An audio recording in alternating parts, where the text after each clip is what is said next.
Okay, so Cars and Curves. This one's cool. There's kind of a backstory behind it. So it's a compilation of 2 tracks that were both written about a band that I was in for a year and a half that I'm now out of. It was a very iconic experience for me in my life. A lot of thoughts came out of it. It's not every day that I write songs about a specific person, but both of these songs are about one specific person. So that's the special part of it. There are 2 songs that are kind of the beginning of a row of tracks that I'm working on that are kind of part of the genre of rap rock, which this album, one of my albums that I'm working on right now, is kind of based off of that whole concept. So it's inspired by bands like Linkin Park, Asking Alexandria, and more metal bands like Lamb of God, Masuga, that style, and playing with that style, playing with the punk genre itself and the alternative sound, which for me is new and not something I really played a lot with since See Your Face, which was my first single in 2022, one of my first singles. Cars and Curves is the first release in that vein since See Your Face. So yeah, it's exciting. So yeah, Slow Cars. So this one has a fun story behind it because it started out as a poem I wrote for one of my undergraduate poetry classes at UCSC, University of California, Santa Cruz. And I kind of sat with it for a while. It was just a poem, but I knew right away that it was going to be a song, which I don't know if I've really written a poem in that way specifically before, but it was a poem I wrote. I wrote it as a poem, but I knew right away it was going to be a song, and I was just kind of waiting for that to come together. Then I tracked it, and the sound is inspired by Linkin Park, which has been one of my favorite bands since I was very young, specifically Mike Shinoda and his rap style. I like his style a lot. Slow Cars is the first song that I've ever made that's directly inspired by that band and that rapper, so that's cool. It was written in kind of a cool way. A lot of the songs on the 2 Seconds of Sandy album, which is the name of this album that these songs will be on in the future, I'm creating a lot of those tracks right now from the people. Rather than having the track, I'm creating the track from the people. So what I mean by that is, like Slow Cars, I just had the rap and the rhythm, but I had no idea what the instrumental was going to sound like, and I wasn't going to write anything for it. Before, when I had people come in to record my songs, they were recording themselves, but they were recording parts that I had written and kind of embellishing them. But Slow Cars is the first attempt where I literally created the song from the person sitting down, coming up with their own part. So Mike Pratt, Red Pratt is his quote-unquote artist name. He's played on a few of my tracks. He played on my track Optimist off A Message to the People, as well as my song Moral Ground. He played on Slow Cars. He played the guitar, and he came up with the chords himself. And I would never have come up with that chord progression because I'm not a guitarist. So it was really important for me that the chord progression was written from something that or someone who actually plays guitar, which was a first for me. So because of that, the chords are really intricate, and he just listened to my rap and he just came up with the part. So it's really special for that reason. And the last part of the song that kind of came from that process of creating the song by kind of sitting down with Mike and really coming up with it that way, was the backup vocals, which when I was listening to it and listening to it the way that I did it with Mike, I just knew right away I wanted that. So that's an aspect of that was in there.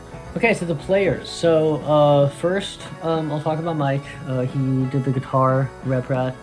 He did the guitar and the guitar solo. All the guitar tracks you hear are Mike. Again, like I said, it was cool because he came up with all of that completely by himself. I had no influence on the instrumental, and that was a first in terms of working that way, so that was a lot of fun. The bass is my buddy Chase Cottingham. He has a few local bands here in Santa Cruz, Deadline and Idiocracy. I played a show with his band Idiocracy over the summer. They're really, really good.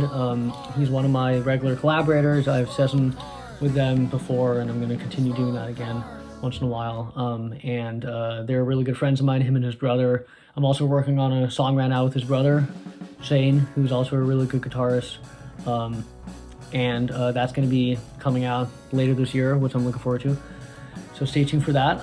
He did the bass part on this. He has a really unique bass style, and it was fun to incorporate that style into Mike's guitar sound and to kind of blend those together. But yeah, it's a really good song. I'm super, super proud of it. And then of course I did the drums, and the drums are very punk. The way that I played with a lot of the stuff that me and Mike do. We do a lot of punk style. I also had another band that was kind of punk, and I like playing that style. I don't play that style as much anymore, so it was fun to kind of bring a little bit of that back. And again, you know, the whole song was based off of, or kind of recorded from, the drums and the rap. So, and I think you can hear that too, that it has a very rhythmic feel, which is what I wanted. And that worked really great for the track. So yeah, without further ado, hope you guys enjoy Slow Cars. 3, 2, 1. Okay, so Social Curves. This has a whole other story. You know, bringing these two together just felt natural because they're kind of the two songs in my catalog right now that are very much specifically about this experience, which will remain mentionless, but it's kind of cool that I have these two songs that are very specifically about this experience and kind of moving away from. So that's why I clumped them together. But Social Curves was actually a song that I wrote with Mike Pratt, Red Pratt.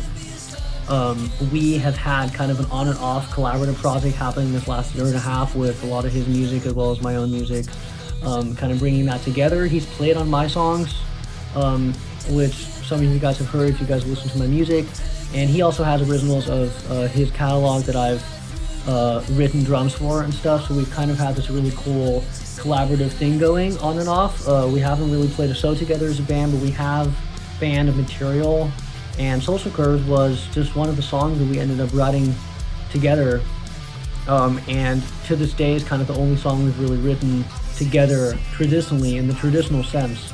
We were actually at a practice jamming together, and I had the idea for this song, and we were kind of in the middle of that experience that was written about, just kind of thinking about it, talking about it, and I had this idea, and the rest is history. And then Mike liked the idea, and I had kind of an idea, like a rough idea of like what I thought it was going to be. I wanted to maybe think of like, I was trying to maybe think, oh, it might be like a Red Hot Chili Peppers, Anthony Kiedis rap thing, and that was the original kind of thing behind it. But then Mike just took my lyrics and he just wrote to my lyrics, because I didn't really have a melody, I just had the lyrics.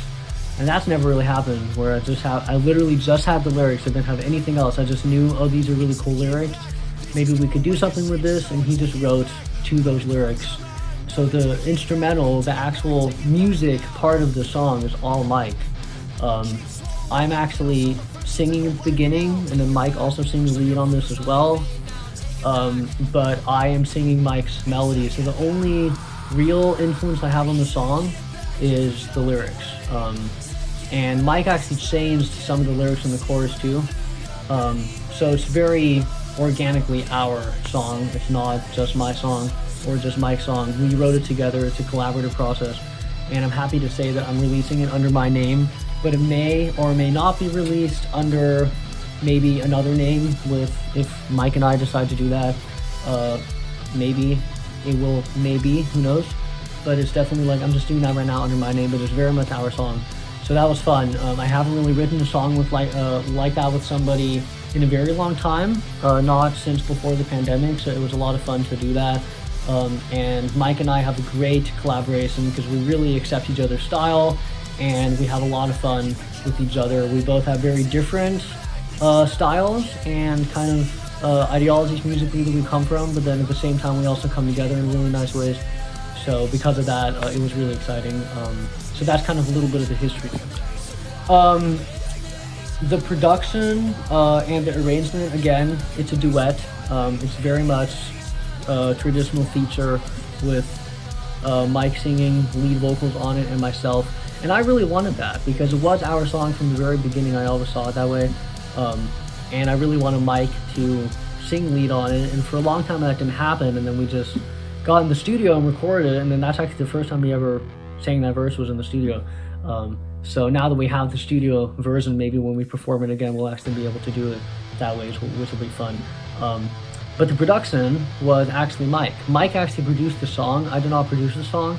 This is the only song I've ever released that I did not actually produce in any way. Maybe the first year or so of my career, if you guys look at my early stuff, those songs were mastered by somebody else. I had a couple different mastering people I was working with at that time. I'm now mastering everything myself and mixing everything myself. So my songs that come out now, unless I'm working with other people, I am usually doing all the production side of everything. So Social Curves was the first time where I released a song that I wasn't even involved in producing at all. But I worked very closely with Mike. We worked very closely together to produce it. And I did some brief little mixing with some part of it, but 95% of it was Mike. And that was really fun to kind of just basically be more or less in the backseat when it comes to the production. And he would send me versions and I would just give him feedback, and then we would kind of work back and forth. And that was a new way for me to work because I'm so used to doing everything on my own. That made it feel way more like it was a band song, which it really is, between our project. So that was really fun. So the production was Mike, and he actually produced it with RicoR. He has his own DIY setup, which is completely different from my setup. But yeah, so that was really cool. But I played drums on it. I played his electric drum set that he has, and we did a whole thing with that. So the drums sound really different from any drums that I would ever record. But the fact that I wasn't involved in, wasn't really like the first producer of this, or didn't really have like a main hand in producing this, was actually fun for me because I kind of got to see, okay, this is how somebody else does this.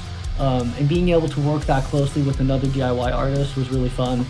Mike's the only other DIY artist that I've really worked with so far, so that's really cool. So because of that, it was also really special. I guess a little more just about kind of the credits of the song. So in terms of the players, it's only Mike and myself. Mike does all the guitars and the bass and his vocals, and I did the drums and my vocals, so it's pretty straightforward in terms of who's on it.